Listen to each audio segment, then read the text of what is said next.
Bonjour, bonjour, je me prénomme Céline et j'ai quelques infos à vous passer. Mais avant ça, je voudrais vous souhaiter une magnifique année 2020. Euh, je vous souhaite une année de réalisation, je vous souhaite une année de douceur, je vous souhaite une année de paix intérieure, de sérénité, de bien-être, une année de rire. Voilà, beaucoup de rire, parce que sinon on est foutu, hein. Voilà, c'est un peu notre porte de sortie, hein, notre soupape. Donc voilà, je vous souhaite de rire énormément. Bref, je vous souhaite d'être vous, voilà, tout simplement. Et je me le souhaite à moi aussi, au passage. Bon, en tout cas, vraiment plein de bonnes choses dans cette année qui est, on le sait tous maintenant, une année tout à fait spéciale. Alors, j'ai quelques informations à vous passer tout de même. En fait, j'en ai 3, donc je vais essayer de faire FISA. Alors, concernant l'étude, très important sur l'étude entre neurosciences et numérologie et un peu astrologie au passage.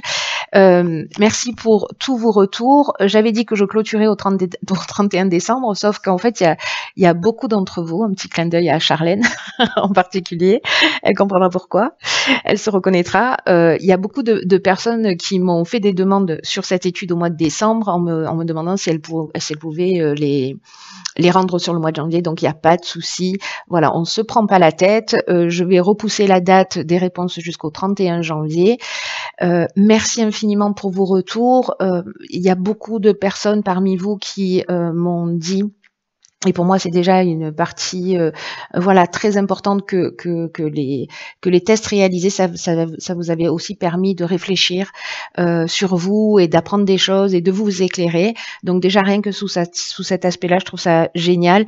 Et voilà, merci pour tous vos retours. Donc voilà, pas de stress. On va commencer l'année voilà, avec le sourire. Et donc voilà, jusqu'au 31 janvier, s'il y a des personnes qui veulent demander à réaliser cette étude pendant le mois de janvier, c'est encore possible. Voilà. Après, je peux pas repousser jusqu'en 2025, autrement on va jamais s'en sortir. Mais voilà, le 31 janvier, on va dire que c'est le dernier quart.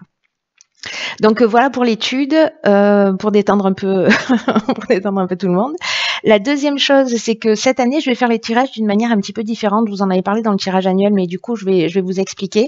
Je vais travailler plus avec les énergies de la nouvelle lune. Donc les tirages vont correspondre plus à ça, aux nouvelles lunes, à ce qu'elles génèrent en termes d'énergie. Pourquoi la nouvelle lune? Parce que plutôt que d'attendre la pleine lune et de se prendre des énergies en pleine figure, c'est de poser des intentions en nouvelle lune pour agir et puis qu'on réceptionne et qu'on puisse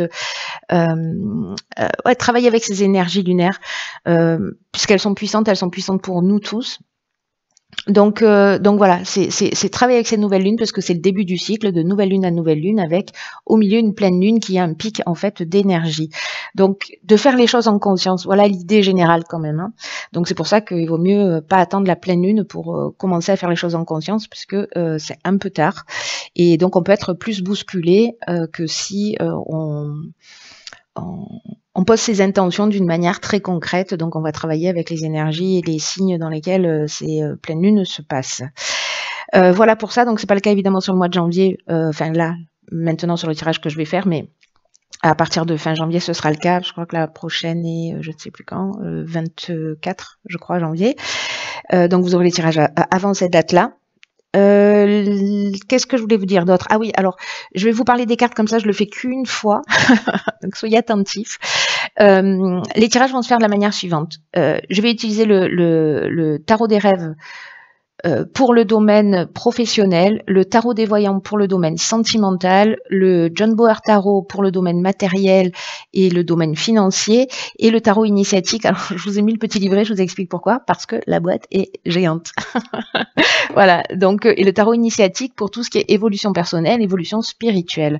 Voilà, je vous ai mis les cartes qui correspondent à chaque jeu pour que vous puissiez faire le lien quand vous verrez les tirages. Il y aura également une carte pour chacun de ces domaines-là, qui sera un peu l'énergie générale, qui sera issue de l'oracle de la triade que vous connaissez déjà. Donc ça c'est fait, je vous l'ai expliqué. La dernière chose, et pas des moindres, c'est que vous m'avez fait beaucoup de demandes sur des formations en numérologie, en tarologie, sur l'intuition. Donc ça y est, le calendrier est à jour, il est planifié pour tout 2020. Donc pour les personnes que ça intéresse, n'hésitez pas à m'envoyer un mail, enfin vous aurez l'information sous cette vidéo. Je prends que très peu de personnes par formation parce que voilà, je préfère quand c'est un peu intime et qu'on peut vraiment travailler sur chacun d'entre vous. Donc il y a plusieurs formules, vous verrez, soit en groupe, soit d'une manière individuelle, parce que il y a des gens qui sont un peu partout sur la planète aussi. Donc voilà, toutes les options sont ouvertes et toutes les options sont possibles. Donc si ça vous tente, vous êtes vraiment les bienvenus. Pour moi, c'est un grand bonheur de pouvoir aussi aller dans cette direction et puis vous transmettre des outils pour que vous puissiez être autonome dans votre réalisation. Voilà, je crois que j'ai fait le tour. Et bien, écoutez, je pense qu'on peut passer à la guidance. Voilà, chers Gémeaux, votre guidance pour le mois de janvier. Alors, pardonnez-moi, je sais qu'elle arrive très tard, mais cette nouvelle lune m'a décollé la pulpe du fond. Donc, j'avais besoin de temps pour moi et de faire une parenthèse. Donc, je suis pas allée au bout de toutes les guidances quand je les ai commencées. En revanche, ça me tenait à cœur quand même de les faire pour tous les signes, même s'il ne reste que quelques jours. Parfois, ça peut être aussi intéressant, ou peut-être que ça peut vous éclairer. Voilà, donc vous aurez en fait deux guidances quasiment coup sur coup, mais peut-être voilà. J'espère qu'en tout cas, ce sera malgré tout utile. Alors, on va commencer par le domaine professionnel et nous avons, donc en énergie générale, nous avons la carte des racines et la carte du papyrus. Alors là, directement, ce dont ça nous parle, c'est d'une entreprise familiale. Alors soit c'est votre entreprise familiale, soit c'est vous travaillez en famille, soit vous travaillez dans une entreprise familiale. Mais l'association de ces deux cartes, c'est ce dont ça nous parle. Ensuite, nous avons ici le 10 de bâton, le 7 de denier et le soleil. Alors ça, c'est bien. Alors, pour ceux pour qui ça parle, cette entreprise familiale, ou peut-être c'est votre entreprise, hein, peut-être que vous êtes peut-être que vous êtes le patron de cette entreprise. Mais ce dont ça nous parle, c'est peut-être soit une charge importante de travail, quelque chose qui est un petit peu, peut-être qui est un peu lourd à porter, ou peut-être une difficulté à déléguer, ou peut-être vous sentez dans cette entreprise familiale dans laquelle vous travaillez que peut-être il y a des problèmes en termes d'organisation, c'est possible aussi, ou peut-être que vous vivez justement une charge de travail qui est importante, qui vous pèse, ou que peut-être que vous prenez trop de responsabilités. C'est possible. Avec le 7 de denier, ce dont ça nous parle, c'est que peut-être qu'il est temps, ou peut-être que vous êtes dans cet état d'esprit là en ce moment, sur ce mois de janvier, de faire un état des lieux, voilà, de faire une évaluation, un peu une estimation pour vérifier en fait votre avancée, pour vous évaluer peut-être dans l'entreprise, ou évaluer l'entreprise en elle-même. Peut-être qu'il y a eu une idée de mettre une nouvelle stratégie en place aussi. En tout cas, c'est de se dire, ok, voilà où on en est, et voilà où j'en suis dans cette entreprise, et donc je fais un état des lieux pour savoir quel est le prochain pas à faire. Quelle est la suite des événements à partir de maintenant? Et moi, j'ai plutôt l'impression que il y a une idée là de prise de conscience, peut-être d'un mode de fonctionnement, peut-être parce que justement vous prenez trop de responsabilités, ou peut-être qu'il va falloir apprendre ou à déléguer ou à sous-traiter. Et qu'en fait vous allez faire cet état des lieux là sur le mois de janvier avec la carte du soleil. Il y a pour moi des choses là qui vont être mises en lumière. Mais aussi, vous allez trouver des solutions, soit pour mettre une nouvelle stratégie en place si c'est une entreprise qui a des difficultés. En tout cas, il y a quelque chose de nouveau qui va se produire, comme un nouvel élan, une nouvelle énergie, peut-être une nouvelle manière de fonctionner. Voilà pour le domaine professionnel. Pour le domaine sentimental, alors nous avons, oui c'est ça, le domaine sentimental. Nous avons ici la carte alpha. Bon là on n'en a qu'une. Nous avons, oh punaise, d'accord. Nous avons la roue de fortune, donc une arcane majeure, une deuxième arcane majeure qui est le chariot, disons ça bouge, et le 10 d'épée.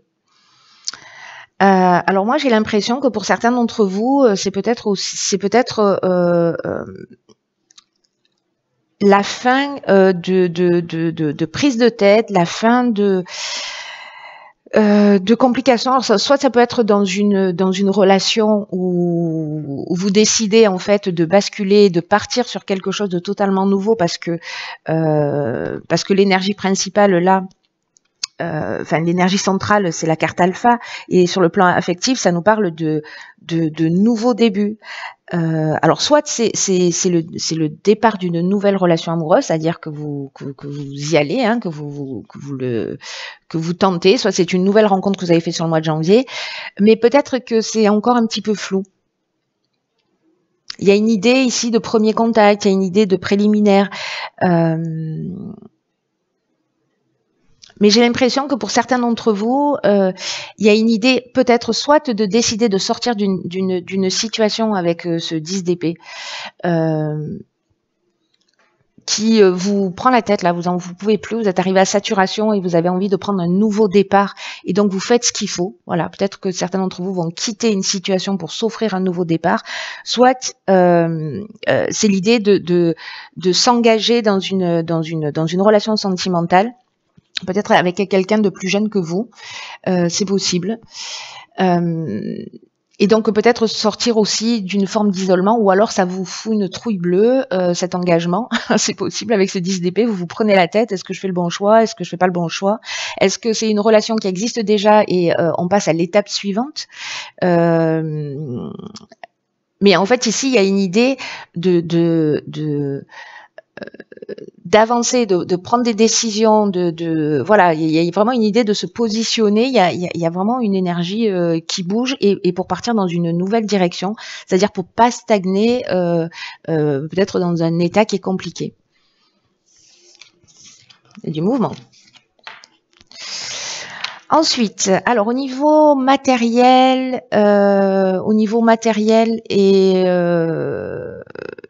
et au niveau de votre système de valeurs, au niveau matériel, on va voir ce qui sort. Donc ici, on a la carte 28 de la protection. C'est bien. On a le 6 de coupe. OK. On a le cavalier de bâton et on a l'ermite comme arcane majeur. OK.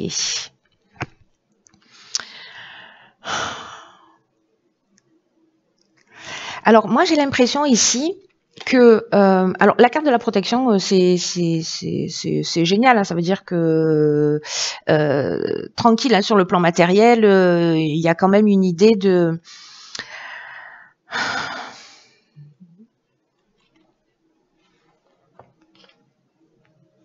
pas avoir d'inquiétude à se faire, qui a sûrement une situation financière qui est stable pour vous. En tout cas, vous gérez bien l'argent. Peut-être que vous avez fait des placements ou des investissements. En tout cas, s'il y a de nouvelles opérations financières, voilà, ce qu'on nous dit, c'est que c'est une période favorable, en tout cas que les investissements que vous allez faire, en fait, seront protégés. En tout cas, votre aspect matériel est protégé. Alors, avec le 6 de coupe, le cavalier de bâton, le 6 de coupe, c'est une carte qui nous parle de nostalgie, un petit peu de regarder en arrière.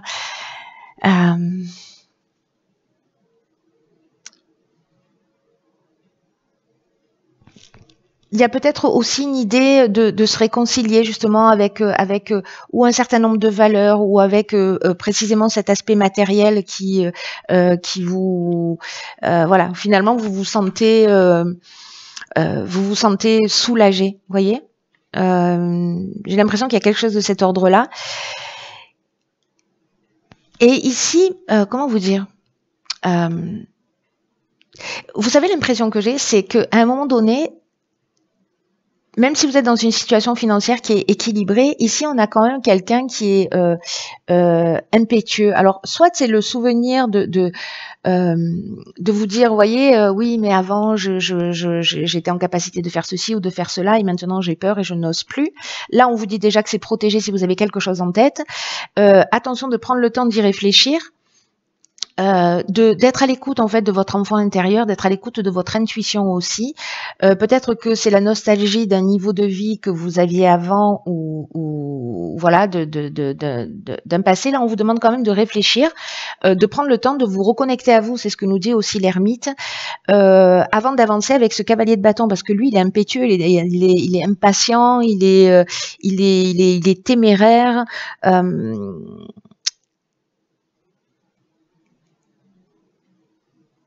Et donc, soit vous êtes dans cette énergie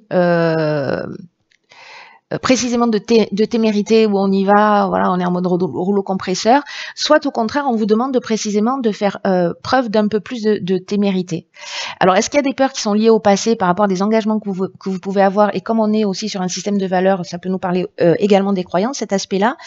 Peut-être qu'il y a quelque chose là où on vous demande de réfléchir à vos fondements pour voir dans quelle mesure vous êtes trop téméraire ou pas assez. Dans quelle mesure vous vous engagez ou vous êtes, vous voyez, spontané, vous prenez des décisions rapides sans tenir compte des paramètres extérieurs. Mais là, j'ai l'impression qu'en fait, qu'on est plutôt peut-être dans un système de croyance en se demandant d'où vient cet aspect-là, et peu importe l'énergie, hein, vous voyez, que ce soit l'énergie de témérité ou l'absence de témérité, peut-être d'où vient un certain nombre de peurs, c'est possible. Alors comme cette pleine lune, elle remue en fait pas mal de choses et qu'on racle le fond. Hein. On va chercher vraiment en profondeur. Alors au niveau de votre évolution personnelle et évolution spirituelle, nous avons ici la carte de la fusion, magnifique. Nous avons la carte du pendu, vous les voyez, oui, la carte du pendu, de la papesse et du jugement. Ok, voilà, on est en plein dans l'énergie de l'année.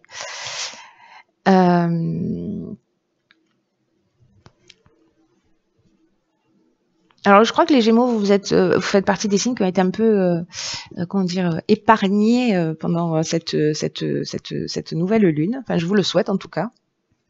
Enfin, quoique, bon, ça décolle la pulpe du fond, mais ça fait du bien aussi. Hein, voilà, comme ça au moins on avance.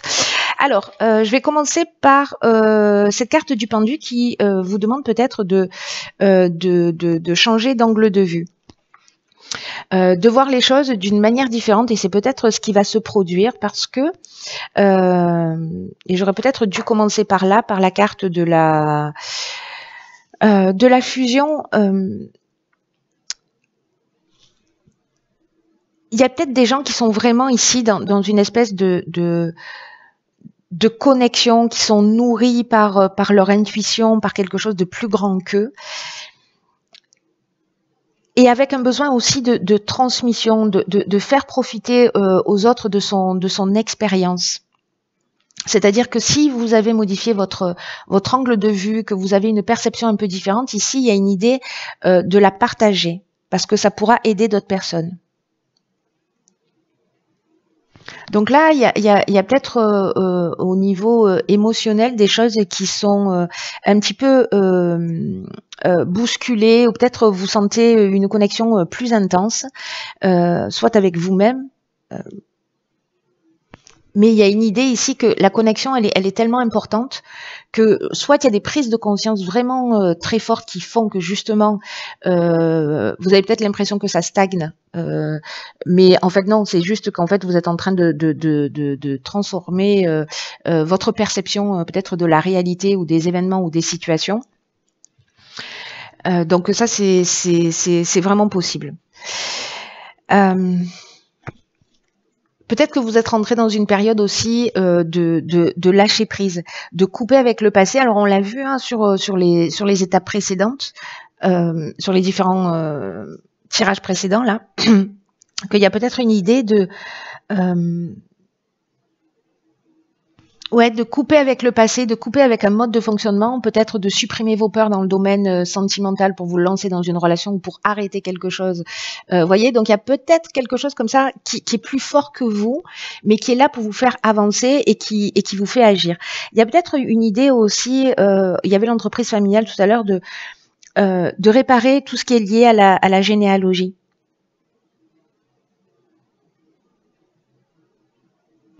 Il il y a une idée ici de relier, parce que voilà, c'est ce qu'il est. Il est relié. Donc, il y a peut-être quelque chose aussi de cet ordre-là qui est en train de se jouer. Avec la papesse, il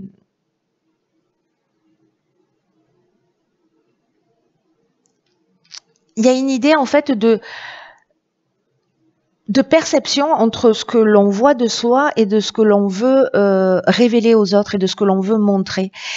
Et avec une idée de s'ouvrir à une vision qui soit plus large, plus grande, plus globale. Il y a une idée aussi de maturation silencieuse, mais aussi d'accouchement de soi. Et c'est très intéressant parce que juste après, on a la carte du jugement. Et la carte du jugement, ce dont elle nous parle, c'est précisément de ça, de renaissance. D'entendre ce que la vie a à nous dire, mais avec la carte de la fusion, on est exactement là-dedans. C'est-à-dire que vous avez cette capacité à entendre ce que la vie a à vous dire.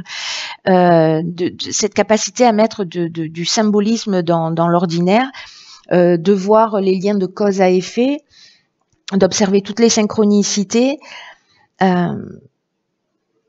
avec une idée de renaître à une nouvelle conscience.